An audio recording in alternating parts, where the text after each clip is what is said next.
On va reprendre, on a... on est environ trois quarts d'heure ensemble, et puis ensuite la visite des trois hôtels Barrière qui se fera à pied, je crois, c'est pas bien loin d'ici, donc un petit parcours pour découvrir les trois établissements Barrière ici à La Baule. Alors on va aborder une problématique absolument centrale, fondamentale, celle des saisonniers, à travers notamment l'exemple de La Baule. Alors on l'a vu déjà un peu ce matin, on en a parlé un peu ce matin. C'est une problématique, je disais, fondamentale parce que les acteurs du tourisme peinent aujourd'hui à les recruter. Et puis, il y a une problématique de logement concernant les saisonniers, notamment sur le littoral, comme ici. C'est très, très compliqué avec l'arrivée de plateformes comme Airbnb. C'est très, très compliqué, évidemment, de trouver des logements pour ces saisonniers à des prix, évidemment, abordables, parce que c'est devenu prohibitif sur l'ensemble du littoral français, notamment. Donc, c'est un vrai gros sujet. Alors, comment les acteurs publics et les acteurs privés peuvent ensemble trouver des solutions et valoriser ce travail saisonnier? Pour répondre à cette question, j'ai le plaisir d'accueillir à mes côtés Katiana Bénard, responsable relations école, recrutement et marque employeur du groupe Barrière. Bonjour Katiana, vous serez accompagnée d'Arnaud Dumarsais, directeur des ressources humaines du resort Barrière-La Baule, des resorts Barrière-La Baule. Et puis évidemment, Franck Louvrier, maire de La Baule et Scoublac. Rebonjour Franck. Alors, madame, messieurs, on va déjà juste essayer de cerner un peu le constat. Arnaud Dumarsais, il y a quelques jours, il y avait le journal Les Échos là, qui titrait sur le cauchemar des saisonniers, en disant pour les hôteliers, c'est un cauchemar, et particulièrement cette année, post-Covid. Est-ce que c'est le cas aujourd'hui pour les hôtels Barrière de La Baule? Alors, un cauchemar, c'est peut-être un bien grand mot. Je m'arrache un peu les cheveux, éventuellement. Mais non, alors la problématique des saisonniers, elle existe sur La Baule. Je suis retombé sur de vieux comptes rendus de comité de direction de 2003, où on parlait déjà des difficultés de recrutement des saisonniers. Donc le sujet n'est pas nouveau. C'est pas nouveau. Ouais. En effet, il s'est accentué depuis le Covid. On en a parlé ce matin, je pense, suffisamment.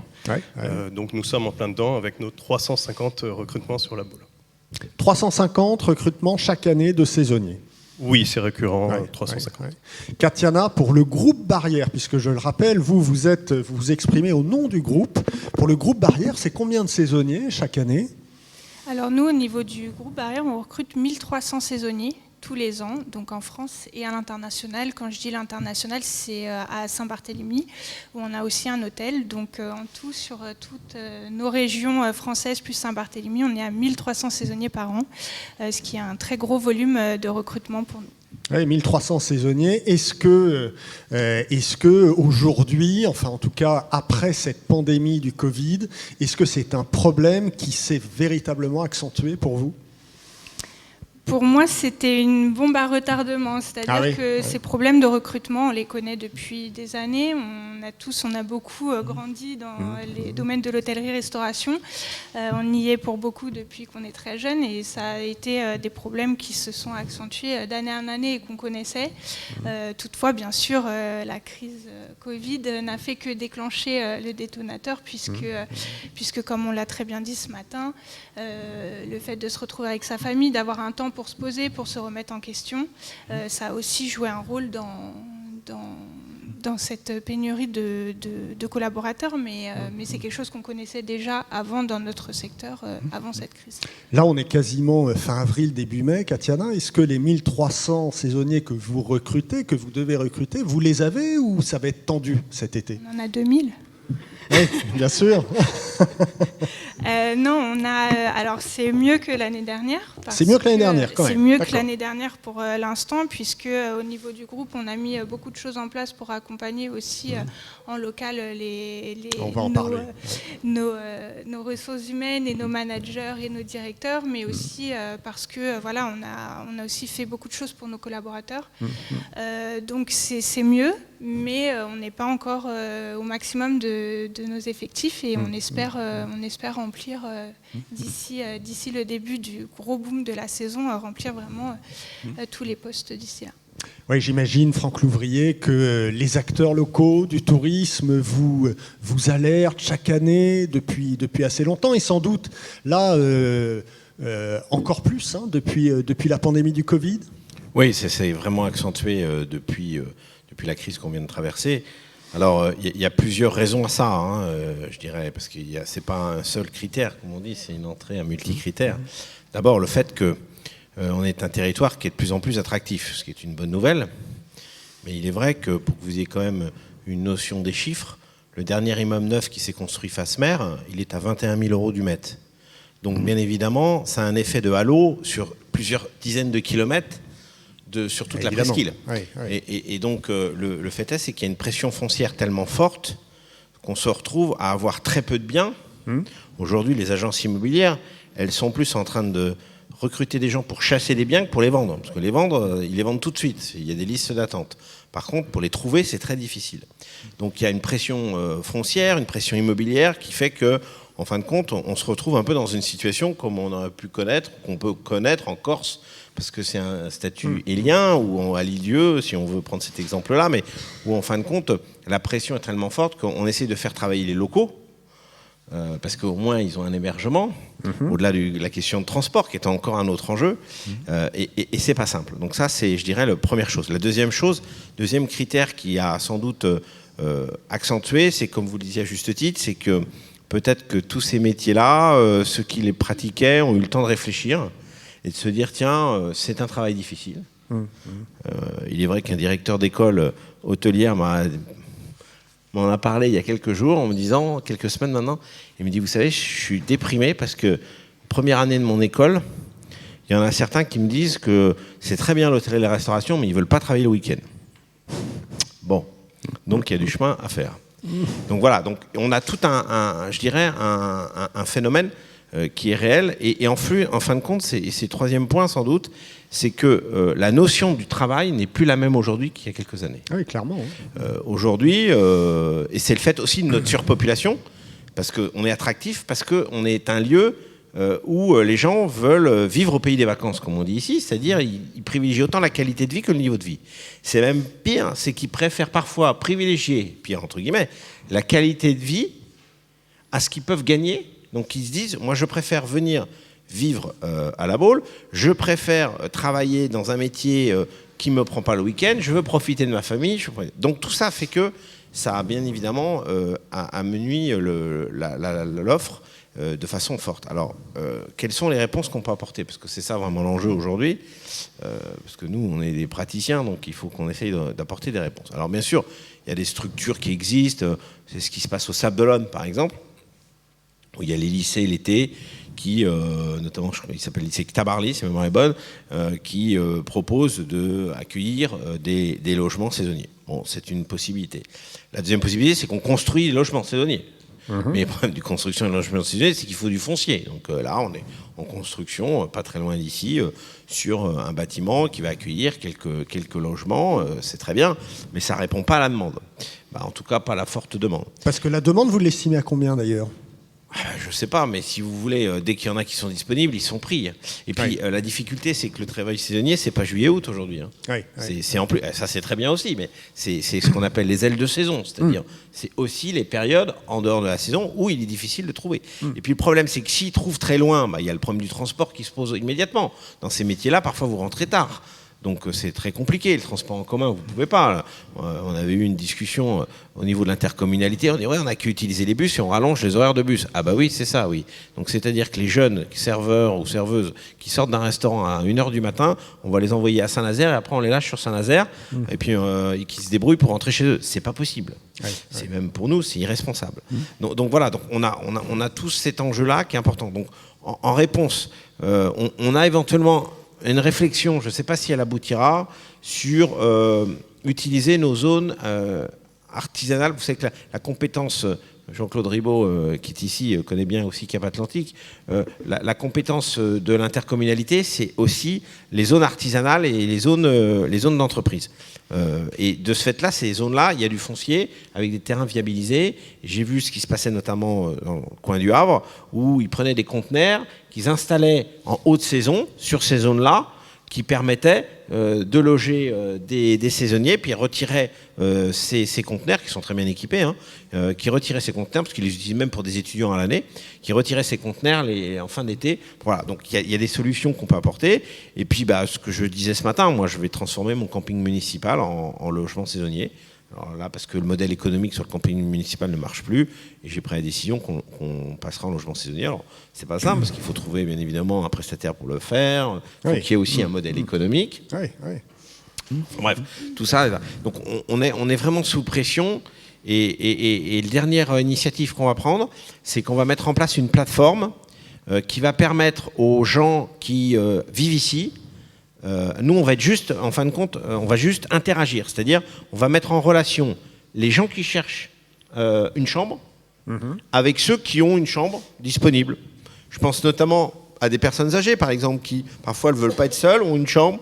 Et donc, on va mettre cette plateforme-là en marche pour permettre de les mettre en relation. On ne va pas s'occuper des contrats, parce qu'on ne veut pas prendre la responsabilité, bien évidemment, des choses, mais on va essayer de faire interagir tout par l'intermédiaire de l'hôtel de ville, parce que la mairie, l'avantage, c'est qu'elle donne une forme de crédibilité à la relation. Nous, on vérifiera, bien évidemment, aussi avec le service commerce. Donc voilà un petit peu. Donc on a quelques mesures, mais c'est vrai que la pression, elle est tellement forte au niveau immobilier qu'il est très difficile pour vous d'avoir des assurances chaque année sur le nombre de saisonniers et sur le nombre surtout de logements disponibles pour les saisonniers. Le développement de plateformes comme Airbnb, ça a été un vrai catalyseur sur ce sujet-là. Non, moi je suis pas contre. Non, pas vraiment. J'aime beaucoup les hôteliers et les restaurateurs et les hôteliers indépendants, etc. Mais faut vivre avec son temps. Je pense qu'il faut limiter Airbnb. Il faut l'encadrer comme on le fait nous, très fortement. Là, on a pris des décisions assez dures à l'endroit de toutes ces plateformes parce que c'était un peu le Far West. Mais il ne faut pas non plus les empêcher d'exister pour la simple et bonne raison. Et ça, c'est vrai que c'est une discussion qu'on a souvent avec les professionnels, mais il y a certaines zones qui sont contentes d'avoir des visiteurs grâce à Airbnb qui ne sont pas occupés par le secteur hôtelier. Notamment, je pense aux restaurateurs, qui parfois sont dans des zones un peu plus reculées. Et moi, je suis en charge de 5 départements dans la région des Pays de la Loire. Je peux vous assurer que tout le monde n'est pas à la boule. Quand vous êtes en Mayenne et que vous avez un restaurant, vous êtes assez content d'avoir un peu de Airbnb. Quand vous êtes en Sarthe et que vous avez un lieu pour de loisirs, vous êtes bien content que des gens viennent loger et qu'il n'y a pas de structure hôtelière. Donc attention aux caricatures qu'on veut poser. Il faut les encadrer. On l'a fait au dernier conseil municipal avec des mesures assez dures à leur endroit parce que c'était un peu, je dirais, chacun faisait un peu comme il l'entendait. Et notamment en termes de location, mais aussi en termes d'assurance, tout ça, il y a des choses à revoir. On a même augmenté la taxe de séjour sur ces résidences-là, locatives. Mais je pense qu'il faut faire attention, c'est tout un équilibre. C'est pas... Bien sûr que le Airbnb a sans doute accéléré la mort des 2 étoiles. Mais les 2 étoiles étaient déjà très handicapées par les décisions qui ont été prises par les politiques sur les normes. Parce que quand vous avez plusieurs millions à faire de travaux, parce que vous n'avez pas l'accès PMR, parce que vous n'avez pas l'accès... c'est impossible sur un modèle économique d'un 2 étoiles. Vous ne tenez pas. Et la preuve, c'est qu'on le voit bien. Vous avez quasiment plus de 2 étoiles sur des communes comme les nôtres. Elles ont été remplacées justement par ces plateformes comme Abritel, qui font que, en fin de compte, sur une location à 70 € à peu près, ils étaient en concurrence. Mais ça a permis de faire monter en gamme les autres. Mais il ne faut pas non plus penser que c'est l'alpha et l'oméga, ces plateformes-là. Il y a d'autres modèles. Donc, il faut vivre avec tous les modèles, ce qui n'est pas simple. Et donc, voilà. Donc le Airbnb, c'est vrai que ça peut aider aussi, mais ce n'est pas non plus ce que cherchent toujours les locataires de Airbnb. Moi, j'ai un problème, par exemple, c'est le nombre de logements vacants ici. C'est incroyable. J'ai plus de 980 logements vacants. C'est énorme.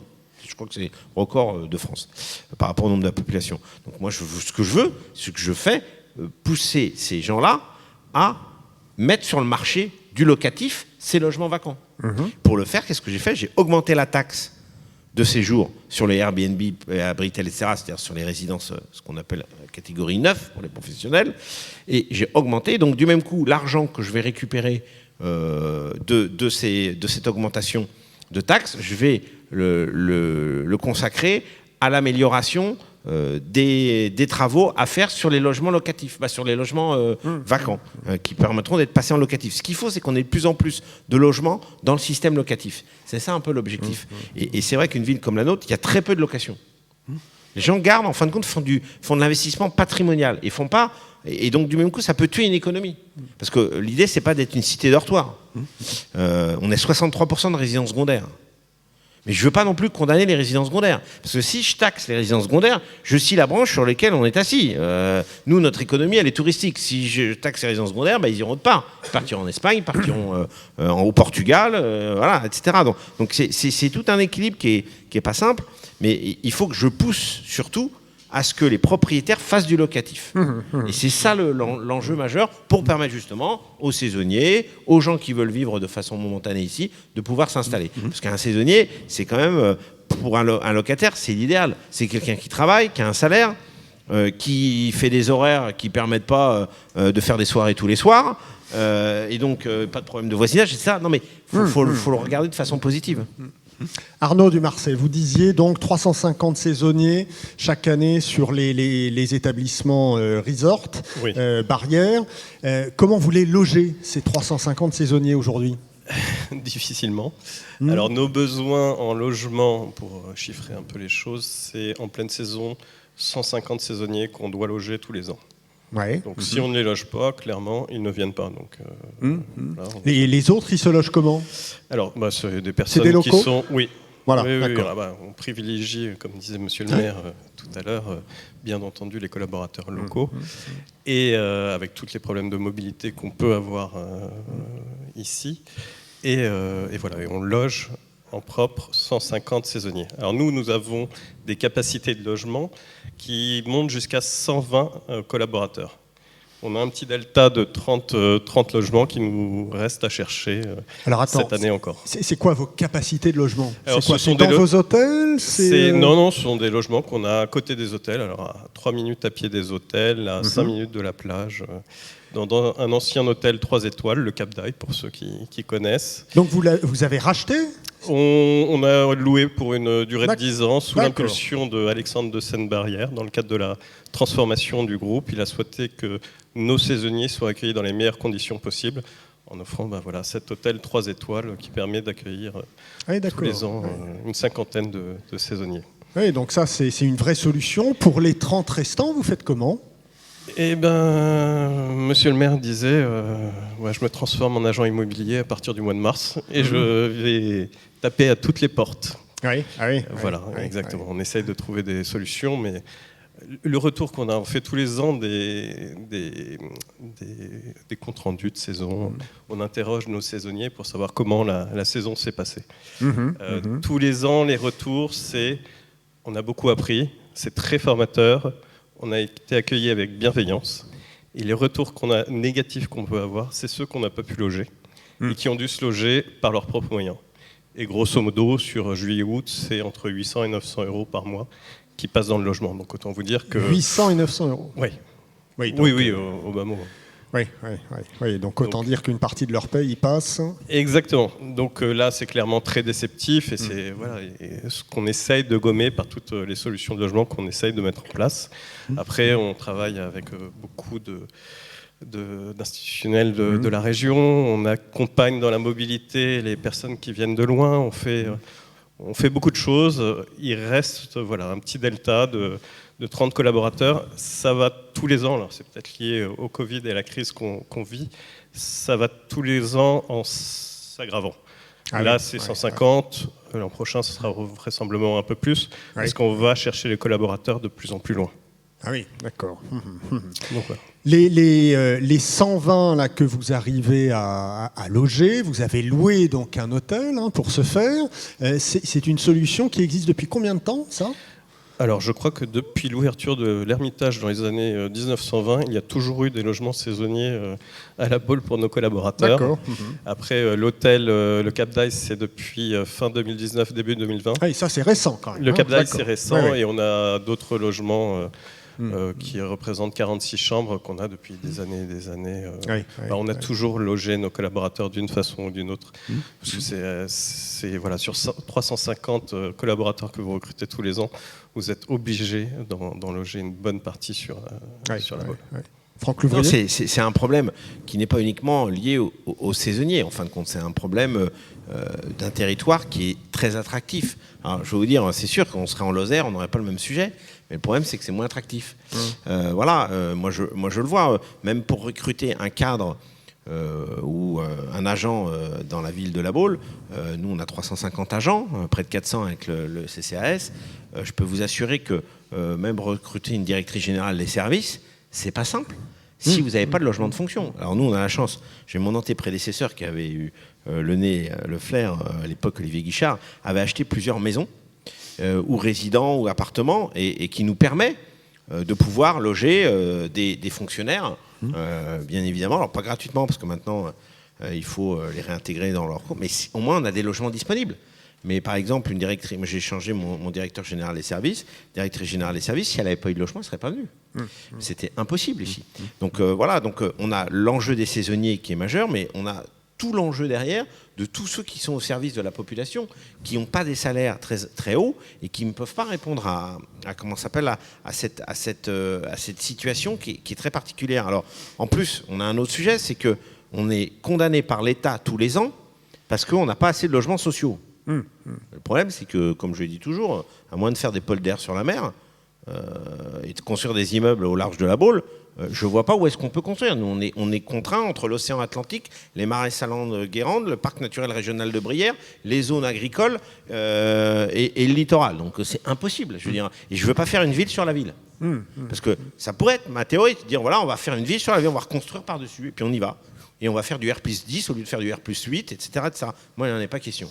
Ce ne sera pas ma politique. Donc, c'est vrai que du même coup, il faut qu'on essaye, au fur et à mesure, d'acquérir. Alors, pour le groupe Barrière, c'est génial parce que ça fait des années, moi j'en ai connu même pas très loin d'ici, des logements, et ça fait des années qu'ils investissent. Mais la difficulté, je pense à tous les hôtels indépendants, je pense à toutes les structures de restauration, ou les restaurants qui sont, par exemple, éphémères, comme ceux qui sont sur la plage, etc., c'est encore plus difficile pour eux. Et donc, il faut qu'on trouve cette solution. Et je pense que l'histoire du camping est une bonne solution. Je pense que l'histoire de la connexion est une bonne solution parce que ici, on a quand même une population âgée à l'année. Donc, de ce fait-là, il y a beaucoup de gens seuls, notamment de femmes seules. Et c'est vrai qu'elles ont toujours, parfois, certains, un peu plus d'espace. Et se dire que ça leur coûtera peut-être, elles auront peut-être 300 € de plus par mois si elles accueillent quelqu'un, si ça se passe bien. Donc on va vraiment mettre en place là, cette plateforme pour les connecter. Et je pense que ça peut créer une émulation dans la matière. Parce que sinon, ça ne se fait pas. Un jeune, vous imaginez, il ne va pas appeler dans une résidence pour savoir s'il y a un appartement libre, puis il va être jeté, parce qu'on va dire, non, c'est pas le moment, tu vas venir avec tous tes copains le soir, c'est pas possible. Donc, en fin de compte, il faut faire ce qu'on connaît. Pour certains d'entre vous, ceux qui ont fait des études à Paris, quand on arrivait à Paris, vous alliez à la Cité U, vous logiez chez l'habitant, hein.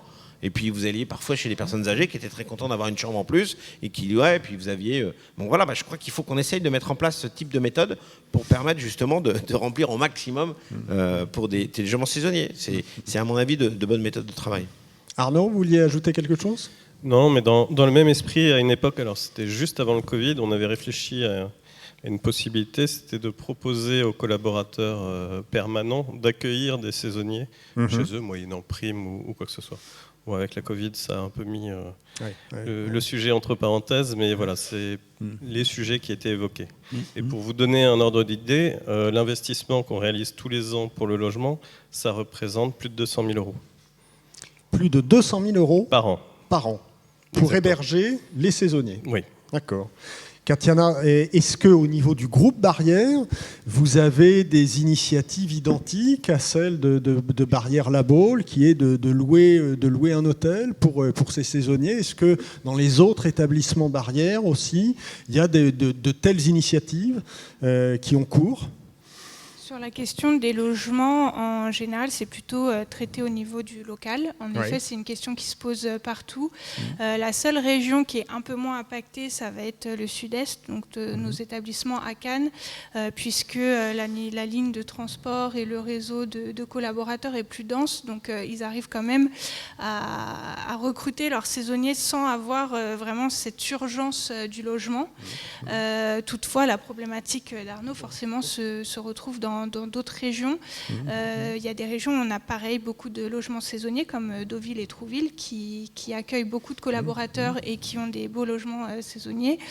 Toutefois, on a d'autres régions où c'est plus dur pour les mêmes raisons parce qu'on n'arrive pas non plus à trouver des endroits pour investir dans des logements saisonniers. Ça va être les régions plutôt de Dinard, Saint-Malo ou du Touquet où là on va retrouver les mêmes problématiques et on ne va pas avoir d'espace pour investir et pour loger nos saisonniers. Donc on fait appel à nos partenaires, aux lycées hôteliers parfois, qui ont des internats qui peuvent ensuite donner des chambres. On fait plein de solutions et puis on essaie d'avoir d'autres idées innovantes comme faire des partenariats avec des boîtes de covoiturage pour que les saisonniers puissent se loger un tout petit peu plus loin. Mais du coup, avec le covoiturage qui est pris en charge du coup, par l'établissement, eh bien, ça ne leur fait pas de coût de transport. Donc voilà, on fait, pour ceux qui sont un peu moins loin, près de vélos, près de trottinettes électriques. On essaye de jouer sur d'autres aspects qui vont être plus le transport ou d'autres choses, parce que c'est vrai que c'est vraiment un problème qu'on retrouve partout. Oui. Et à Courchevel, on a fait construire carrément un immeuble où on loge tous les saisonniers de la station. Ah oui, c'est ça. Vous prenez l'investissement à votre compte. Alors, vous c'est pas construisez. Courchevel, parce que les prix de Courchevel sont encore pires que ceux de la Baule. Mais c'est dans une station un peu plus bas et avec un système de car qui fonctionne quasiment toute la journée pour amener tout le personnel logé, pareil à l'hôtel. La même chose, on ne peut pas... Si on ne loge pas le personnel à Courchevel, bien sûr, on n'ouvre pas, tout simplement. Pour le coup, là, les logements sont à l'image de l'hôtel qui est un palace. Là, les saisonniers sont très chanceux à Courchevel. C'est confort. C'est confort. Katiana, on parlait ce matin de la difficulté aujourd'hui d'attirer des talents, d'attirer des saisonniers. Est-ce que vous, depuis le Covid, vous avez mis en place certaines choses pour vous faire plus désirable par rapport à ces problématiques-là, essayer d'attirer plus facilement des saisonniers ? Alors, on a mis en place beaucoup de choses. Déjà, vous avez deux pans. Vous avez la partie où vous attirez les talents et la partie où vous les fidélisez et vous voulez qu'ils reviennent. Et ça, c'est quelque chose que vous avez sur tous vos collaborateurs, que ce soit des CDI ou des CDD saisonniers. C'est important. Donc, on s'est mis pour le côté attirer les collaborateurs et les nouveaux talents. On a fait des choses assez innovantes. Il faut savoir que Barrière recrute sur TikTok. Donc voilà, on est sur TikTok, sur Snap, sur Facebook, sur tous les réseaux sociaux qui peuvent exister et on chatte en direct avec tous les jeunes qui sont sur leur réseau. Donc voilà, c'est une des choses qu'on a faites cette année pour essayer d'élargir un petit peu. C'est efficace ? C'est efficace parce que c'est instantané. En fait, vous chattez avec eux instantanément sur leur réseau. Donc, quand ils cliquent vous vous rendez visible, et quand ils cliquent sur votre annonce, en fait, eux ont l'impression de chatter dans Messenger ou dans le chat d'Insta ou de Snap. Sauf que, en fait, pour nous, on chatte via une plateforme et on peut leur dire tout de suite où il y a un petit questionnaire, quelle région vous intéresse, qu'est-ce que vous cherchez, vous avez de l'expérience, oui, non, et c'est tout. On n'oblige même pas à poster un CV puisque l'important pour nous, c'est de savoir la motivation et de voir aussi ce que le saisonnier a envie de faire et comment on peut l'accompagner. Et après, nos RH sur le terrain chattent en direct avec eux via une plateforme et puis peuvent après les contacter pour aller plus loin. Et ça amène d'autres personnes parce que vous avez les chercheurs actifs, mais vous avez aussi ceux qui sont passifs et qu'il faut aller chercher. Et voilà, ça a été une des choses qu'on a faites en plus de beaucoup d'autres choses. Et après, l'important aussi, c'est que les saisonniers reviennent et qu'ils soient quand même contents de leur saison, parce qu'on en a parlé, on a des métiers quand même où il y a quand même une pénibilité, dans le sens où on a des horaires qui sont différents d'autres métiers, et qu'on a des métiers pas toujours faciles, mais on a des métiers super aussi. Donc voilà, on est les premiers ambassadeurs de nos métiers. Donc ce qu'on fait, c'est qu'on mise beaucoup sur 3 points essentiels, qui va être premièrement la formation. Donc on va former nos saisonniers. On a en fait un campus barrière, donc c'est vraiment une marque chez nous. Donc le campus barrière qui est certifié Calliope pour la formation. Et du coup, on forme tous nos collaborateurs, dont les saisonniers, aux valeurs du groupe. On a reformé tous nos managers dernièrement sur la symétrie des attentions, pour leur faire comprendre que si vous voulez que les saisonniers traitent bien vos clients, et ben vous traitez vos saisonniers comme vos clients. Et encore, je dis saisonniers, mais c'est tous les collaborateurs. Oui. Donc on a fait une refonte de toutes nos formations au niveau des managers. On a aussi fait des petits avantages sympas pour les saisonniers, des primes de retour. C'est-à-dire que chaque année, plus ils reviennent, plus ils ont un pourcentage de primes de retour qui augmente, et à la fin, au bout de 3 ans, ils ont pratiquement un 13e mois, ce qui n'est pas négligeable. Mal, ouais. C'est quoi le taux de retour d'ailleurs, Katiana? C'est quoi? C'est 50% des saisonniers qui reviennent? Est-ce que vous savez ça ou pas? J'ai aucune idée. C'est très variable, et puis alors on a les saisonniers qui reviennent, et les saisonniers aussi, c'est aussi ce qu'on essaie de mettre en place, qui vont d'un établissement à un autre, et qui grandissent au sein du groupe. C'est aussi quand vous rentrez au sein du groupe Barrière, vous ne rentrez pas seulement au sein du resort Barrière La Baule, vous rentrez au sein d'un groupe qui vont vous permettre de voyager, d'aller... plus les saisons se complètent bien entre La Baule et Courchevel notamment, évidemment. Et Saint-Barth, j'oublie Saint-Barth. Donc on a beaucoup de collaborateurs, alors, saisonniers ou non, on a aussi des CDI qui sont détachés le temps de quelques mois, faire une mission à Saint-Barth. Évidemment. Exactement, ça permet de grandir, ça permet d'acquérir de nouvelles compétences, et l'objectif, c'est que un commis qui rentre chez nous à La Baule évolue derrière à Courchevel, qu'il aille derrière à Dinard ou pourquoi pas en Normandie, et qui revienne dans 2-3 ans chef de partie chez nous. C'est vraiment ce qu'on essaye de mettre en place le plus possible. Après, on a aussi le fait qu'ils aillent voir ailleurs, dans d'autres établissements, comment ça se passe. C'est pas forcément négatif. Du moment qu'ils reviennent derrière, un jour ou l'autre derrière chez nous, ils voient aussi comment ça se passe à côté, ça peut apporter. Et pareil, ça permet de grandir. Katiana ? C'est vrai qu'on parle beaucoup d'onboarding, c'est le grand thème à la mode, donc l'intégration, l'onboarding. Donc pour nous, c'est super important, hein. On fait des onboarding ultra ludiques, les saisonniers font des jeux, ils ont fait un Koh-Lanta il n'y a pas longtemps à La Baule. On leur parle aussi du groupe. On a un formateur interne qui vient former nos saisonniers au savoir-faire, au savoir-être. Donc c'est-à-dire qu'on prend le parti d'embaucher aussi vraiment des débutants qui ont envie de découvrir nos métiers, et on les forme. Enfin, vraiment, ils partent de rien, et on a des formateurs qui sont là pour eux. Et Marc-Jean, lui, il a 25 ans d'expérience chez Barrière. Il était chef barman au Normandie, puis chef de tous les bars du Normandie. Il est devenu formateur, donc il connaît le groupe comme sa poche au bout de 25 ans. Et vraiment, il prend de son temps pour venir 4 à 6 fois dans chaque pôle saisonnier pour former nos saisonniers, en plus des intégrations qui sont faites par les équipes des ressources humaines. Donc ça, c'est vraiment un point. Mais en plus de cet onboarding, effectivement, il faut penser que l'offboarding, c'est important. Et ça, on en parle très peu. Et un collaborateur qui part, c'est pas grave, parce qu'un collaborateur qui part et qui a fait une super saison, ou même un CDI qui part, mais qui a une expérience, qui a évolué, qui a été mobile, et puis qui revient 10 ans après, nous, on en a plein, on les appelle les collaborateurs boomerang. Et en fait, ils reviennent chez nous, et parce qu'ils ont gardé une belle expérience, parce qu'il y a une cohésion d'équipe, parce qu'on les a formés, parce qu'on a mis des choses en place. Et nous, on n'a aucun souci à laisser partir nos collaborateurs, parce qu'on sait que de toute façon, si on a un poste pour les faire évoluer plus tard, on les reprendra et ils reviendront. Donc ça, c'est quelque chose, je pense aussi que dans les métiers de l'hôtellerie et restauration, on doit apprendre à soigner, que ce soit l'intégration et le départ des collaborateurs. Et de plus en plus, on travaille aussi tous ensemble, parce que forcément, nous, typiquement, on a beaucoup plus de besoins l'été que l'hiver. Donc forcément, nos saisonniers vont sur nos stations hiver, mais on travaille aussi main dans la main avec d'autres groupes hôteliers qui, eux, ont des stations hiver et qui, du coup, vont embaucher nos saisonniers l'hiver. Et nous, c'est pas grave, c'est pas chez nous, mais c'est pas grave, ils ont une autre expérience, ils vont découvrir d'autres choses, ils vont évoluer autrement. Et puis après, ils reviennent chez nous l'été. Donc il y a aussi toute une organisation entre les professionnels qui a un peu changé. Oui, ça, c'est intéressant. On pense plus collectif. Oui. Cette année, pour recruter, on a beaucoup sollicité les stations de ski. Voilà, même nous sommes présents qu'à Courchevel, mais on a mené des actions à Chamonix, à Alpe d'Huez, un peu partout, dans les Pyrénées aussi, en mobilisant les offices de tourisme, en transmettant nos flyers, toutes nos communications pour essayer aussi de toucher ces saisonniers-là. Et mine de rien, je trouve que cette année, on a un retour, alors surtout à la Baule en tout cas, de beaucoup de saisonniers de Chamonix notamment.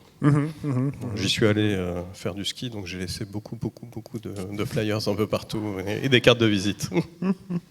Sur cette thématique des saisonniers, est-ce que vous avez des commentaires, des questions pour nos intervenants, des avis, des expériences à nous faire partager? N'hésitez pas, il y a les micros qui sont de chaque côté. Vous allez d'un côté ou de l'autre et on vous écoute avec attention. Alors, qui veut s'y coller? Si vous me permettez, je vais rajouter un élément dont on n'a pas parlé, c'est les salaires. Parce que c'est bien de tourner autour du pot, mais il y a la valorisation du métier. Il y a un vrai travail à faire là-dessus.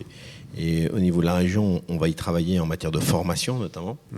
Mais il y a aussi la valorisation des salaires. Et là, je peux vous dire que c'est sans doute l'un des secteurs qui a pris conscience le plus tôt possible, juste après la crise, qu'il fallait revoir bien évidemment le niveau des salaires. Moi, je sais que le GNI là, qui est présent ici, Catherine, mais ils ont vite saisi le problème. Ils se sont aperçus qu'il fallait adresser un message aussi sur le niveau des salaires, parce que c'est important.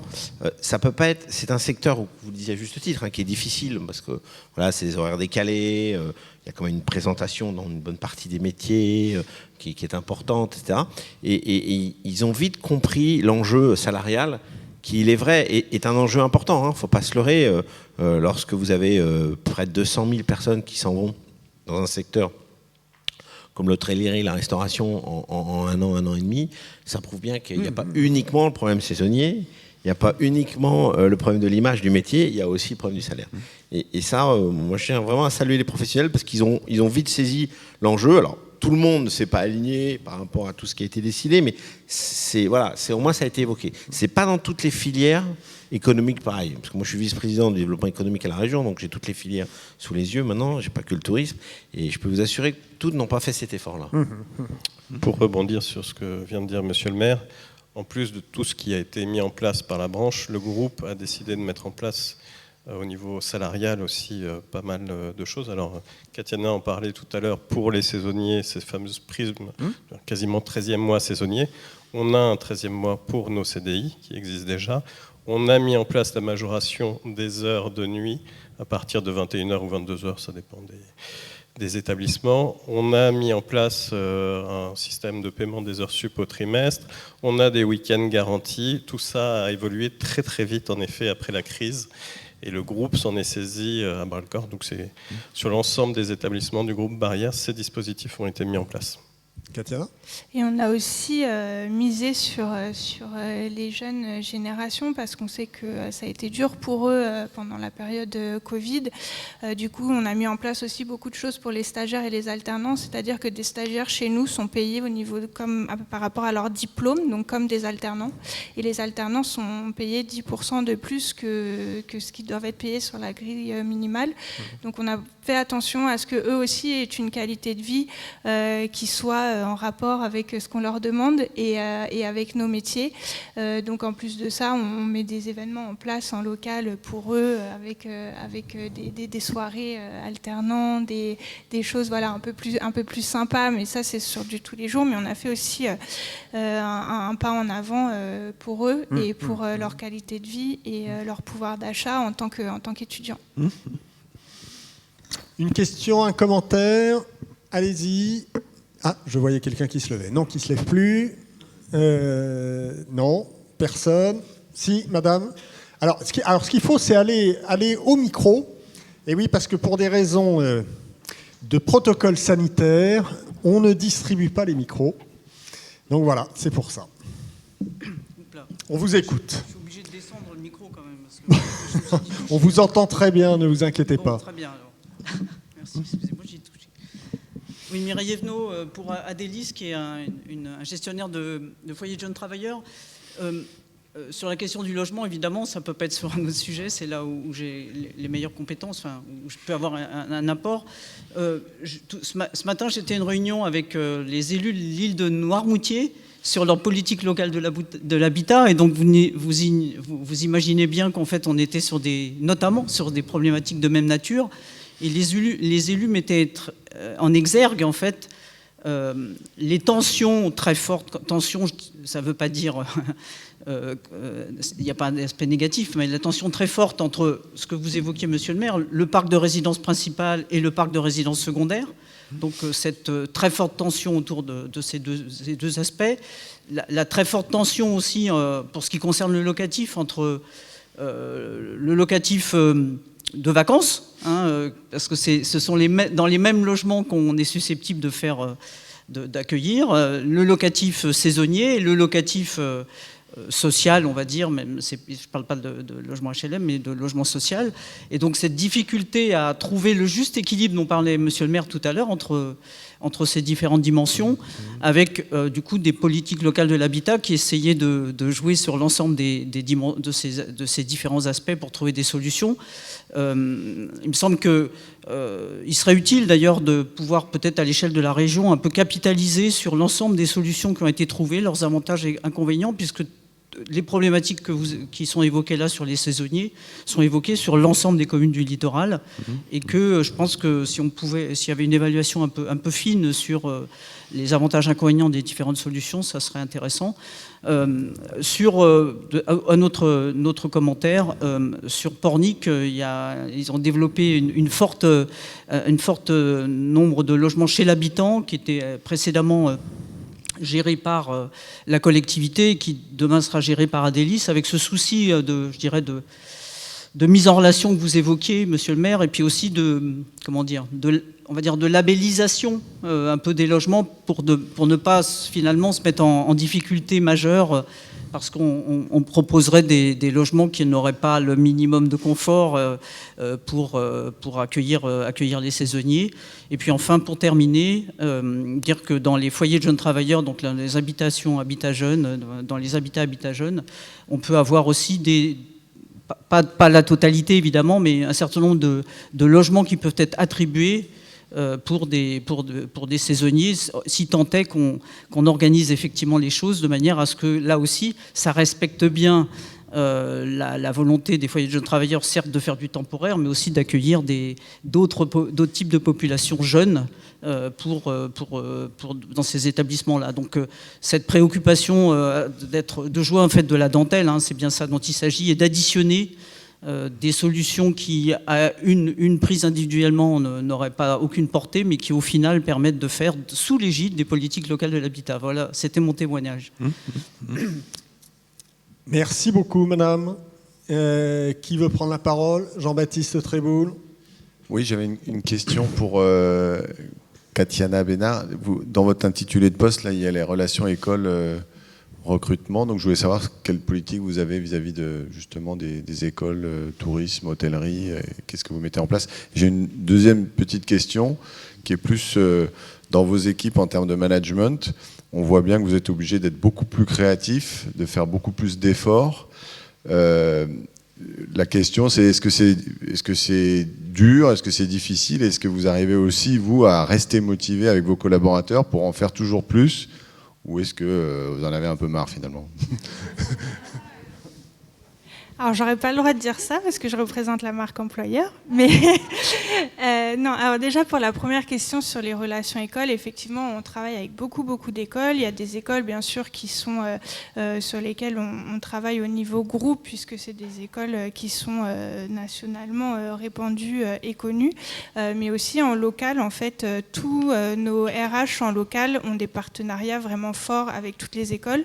Cette année, on a même sorti une espèce de charte charte interne pour tous nos RH où ils doivent remplir leurs actions écoles à faire. Donc nous, on attache beaucoup d'importance à amener nos professionnels dans les écoles. C'est-à-dire que c'est toujours sympa de voir la RH débarquer avec son PowerPoint et présenter le groupe. Mais en fait, les étudiants, ce qu'ils veulent voir, c'est un chef qui fait sa présentation, c'est un croupier qui va manier les cartes ou encore un directeur resto qui va parler de son parcours, de la mobilité, etc.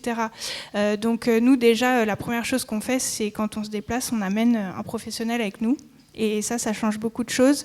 On parie aussi beaucoup sur les visites, donc on ouvre nos portes vraiment d'établissement. On essaye de faire des choses aussi combinées. Quand on le peut et que les étudiants sont assez grands, on essaye de leur faire voir aussi les casinos, parce qu'on oublie souvent que dans les casinos, on a de la restauration et on a de la belle restauration aussi. On a des Phukets dans nos casinos, on a des restaurants très sympas. Donc aussi ouvrir un peu aux étudiants d'autres types d'établissements que seulement l'hôtellerie. Et puis on fait aussi on leur fait des challenges, on travaille avec les masters sur certains projets aussi où ils travaillent avec nous. Typiquement, il n'y a pas longtemps, j'avais un projet où j'aimerais développer le mécénat de compétences au sein du groupe, et ça, je l'ai donné à une équipe de master qui a fait les premières recherches, et voilà, c'était pour leur diplôme. Donc voilà, on essaye vraiment de partager notre savoir-faire et d'apprendre d'eux aussi, parce qu'on se rend compte que voilà, ils ont beaucoup de choses à nous apprendre et qu'ils n'ont pas forcément les mêmes attentes qu'on avait avant, même si j'aime pas du tout ces cases de X, Y, Z, parce que voilà, on s'y retrouve pas tous, mais au moins voilà, on échange et on fait beaucoup d'actions. Sur la deuxième partie du management, c'est un peu comme partout, il y a les gens chez qui la marque employeur c'est inné. C'est un concept très nouveau, mais en soi, le bien-être du collaborateur, on a toujours eu des managers qui sont à fond dedans et d'autres pas du tout. Donc c'est ceux qui sont moins bons qu'on doit former, et c'est vrai que l'hôtellerie-restauration, on est connu pour être un secteur un peu militaire, si j'ose dire. Vous le voyez dans le nom de nos métiers, hein, quand on parle de brigade en cuisine, ça veut tout dire. Mais justement, on essaye de travailler là-dessus, et que les managers aussi repensent leur façon de travailler et de penser tout ça. Et on voit vraiment une évolution.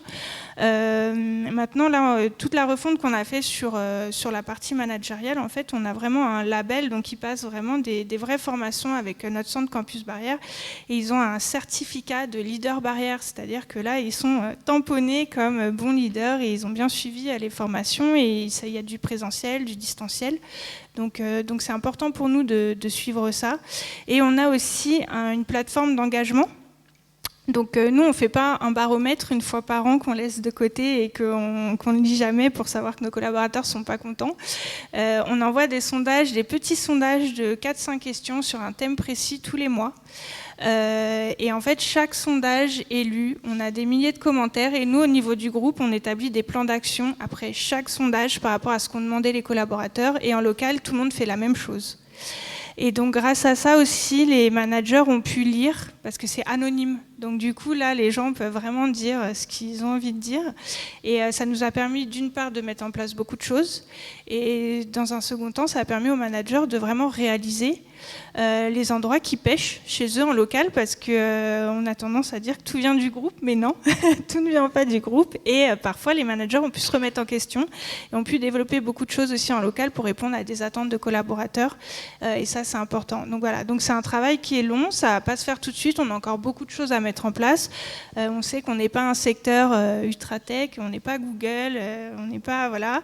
Mais en tout cas, on met plein de choses en place, et ça commence vraiment à se transformer, et vraiment l'impulsion en 2018 de la transformation par Alexandre de Seine-Barrière, ça a fait déjà un grand changement, parce qu'il a vraiment mis dans sa stratégie l'expérience, la culture d'entreprise et l'expérience collaborateur comme un de ses 3 gros piliers.